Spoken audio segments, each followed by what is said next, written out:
मैं आप सबके सामने अपना अपनी फीडबैक देना चाहूँगी जो लास्ट वीक का सेशन था अंकित सर का, how to identify the niche of public speaking.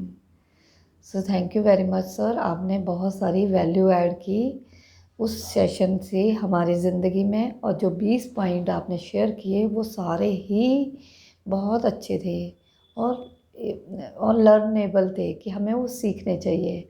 और अगर हम सीखते हैं तो हमें पता लगता है कि हमें क्या करना है क्या नहीं करना। तो पहली बात तो सर ने बताया कि निश क्या होती है।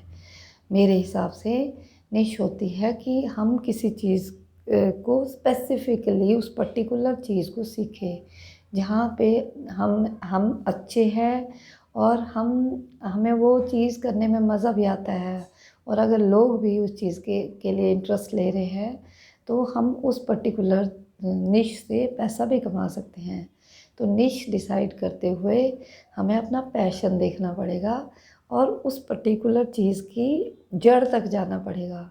छोटे से छोटा सब्टल लेवल पे हम जब कुछ करेंगे, सटल लेवल पे करेंगे किसी काम को, तो वो हमें बेनिफिट ज़रूर देगा। तो जो 20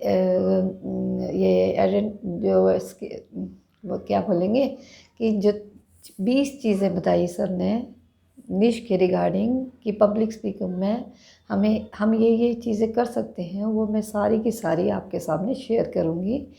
और मैंने वो पॉइंट्स लिखे हुए हैं। तो पहला पॉइंट है कंटेंट क्रिएटर। पहली बात तो हमें कंटेंट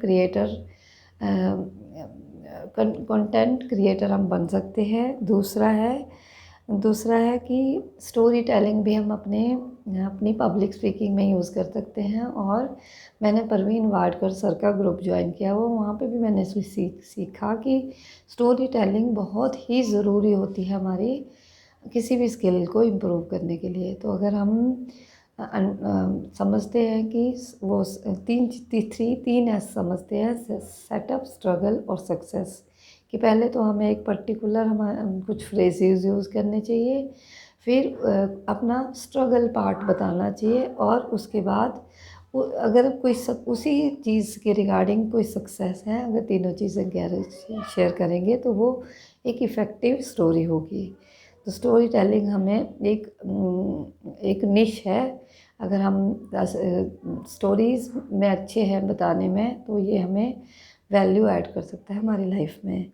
पॉडकास्ट पहले सिर्फ ऑडियो फॉर्म में थे, परंतु वो वीडियो फॉर्म में ही भी है, और लोग वैल्यू ऐड करते हैं लोगों की ज़िंदगी में पॉडकास्ट के थ्रू। और चौथी चीज़ है यूट्यूबर। यूट्यूब वीडियो से भी हम अपनी लाइफ में अपने आप को चेंज कर सकते हैं और अपने थॉट को एक्सप्रेस कर सकते हैं। और सर ने बताया कि 765 साल लगेंगे अगर हम सारी वीडियो देखना चाहेंगे यूट्यूब वाली, तो इतनी वीडियोज़ है। तो ऐसा पॉसिबल नहीं है, परंतु जो हमारे रिगार्डिंग है, हमारा स्पेसिफिक इंटरेस्ट जिसमें है, हम वो तो देख ही सकते हैं और ख़ुद को इम्प्रूव भी कर सकते हैं और प्रैक्टिकली बेनिफिट भी उठा सकते हैं। हम यूट्यूबर भी बन सकते हैं। और डिजिटल क्रिएशन मतलब डिजिटली जैसे एनिमेशंस वगैरह यूज़ करके भी हम इसका मतलब अच्छे पब्लिक स्पीकर बन सकते हैं कि वॉइस हमारी हो और एनिमेटेड हम वीडियो बनाएं और उसके थ्रू भी अपनी ग्रोथ करें, हम कुछ अच्छा करें इस फील्ड में, पब्लिक स्पीकिंग फील्ड में। देन इन्फ्लुएंसर भी हम बन सकते हैं। मतलब हमें दूसरों को इन्फ्लुएंस करना आना चाहिए कि हम कुछ कह रहे हैं तो लोग हमारी बात सुने। और next 7th point is networking. उन सर ने जो एग्जांपल दिया कि जैसे डिफरेंट फील्ड के, जैसे कपिल शर्मा जी के बारे में बताया कि उन्होंने एक ही प्लेटफॉर्म पर खान सर को बुलाया, बिंद्रा सर को बुलाया और किसको एक गौड़ गोपाल दास जी को भी बुलाया, और ये तीनों ही डिफरेंट फील्ड के थे, परंतु जब एक नेटवर्क बना दिया इस तरह से हम हमारे में एक तरह के गुण हैं तो हम दूसरी तरह के गुण भी अपनी ज़िंदगी में ला सकते हैं और एक यहाँ से वहाँ भी शिफ्ट हो सकते हैं। और हम एक ज़रूरी नहीं है कि जैसे हमारी 3 चीज़ों में प्रायोरिटी होनी चाहिए, हेल्थ, वेल्थ और रिलेशनशिप।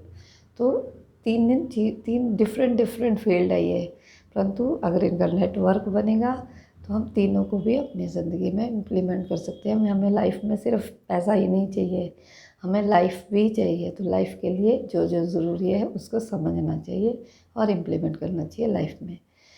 फिर 8th पॉइंट है कंसल्टेंट। हम एक एज अ कंसल्टेंट भी हेल्प कर सकते हैं लोगों की। तो बहुत सारे कंसल्टेंट का काम तो बहुत ज़्यादा चल रहा है। डॉक्टर के पास हम कंसल्टेंसी के लिए जाते हैं, किसी डिजिटल मार्केटर के पास, इन्फ्लुएंसर के पास। As counsellor I am also a consultant. तो कोई मेरे पास भी कंसल्टेंसी के लिए आता है। तो इस तरह से एज कंसल्टेंसी भी हम ग्रो कर सकते हैं अपनी लाइफ में, और ये भी एक पब्लिक स्पीकर का काम है। Next is public speaker. तो पब्लिक स्पीकर बनने के लिए वही टोस्ट मास्टर और टेडेक्स टॉक, जोश टॉक के लिए प्रिपेयर खुद को करना चाहिए, टोस्ट मास्टर ज्वाइन करना चाहिए। और टोस्ट पब्लिक स्पीकर बनने के लिए बॉडी लैंग्वेज, वोकल वैरायटी और कंटेंट तीनों पर काम करना चाहिए। 10वां पॉइंट है वॉइस आर्टिस्ट। ये सिर्फ अपनी आवाज़ देकर भी हम कई चीज़ों में वैल्यू ऐड कर सकते हैं। एंकर भी हम बन सकते हैं। स्पीकर जहाँ पे स्पीकर की ज़रूरत हो, अगर हम अच्छे हैं स्पीकिंग में तो उस चीज़ में भी हम बेनिफिट भी उठा सकते हैं और कोई हमारे थ्रू भी बेनिफिट उठा सकता है। और फ्रीलांसर, ट्रेनर, बहुत सारा चीज़ें हैं अगर हम चाहें इम्प्रूव करने के लिए। तो एक स्टैंड अप कॉमेडियन भी स्पीकिंग का ही काम है। तो और कमेंटेटर स्पीकिंग करता है और ट्रांसलेटर भी स्पीकर होता है। जो ये वाला पॉइंट सबको मतलब नया लगा, जिन्होंने भी सर की बात सुनी।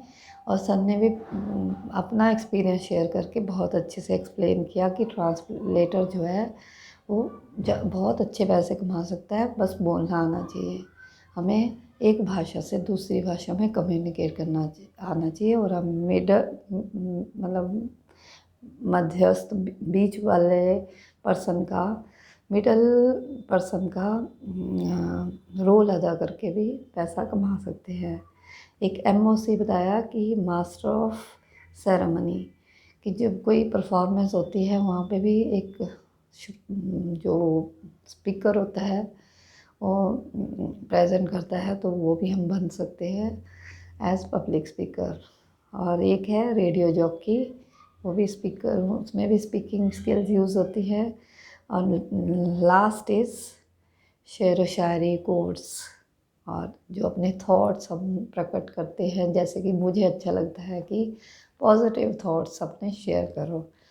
तो इस तरह से ये जो चीज़ें मैंने सीखी, और सच को Ankit sir is the best teacher whosoever is teaching us this skill. Thank you very much. You are adding value in lots of people's. Really, you are wonderful teacher. You are wonderful mentor. And giving the services free of cost. Hats off to you. Thank you. Thank you. Thank you.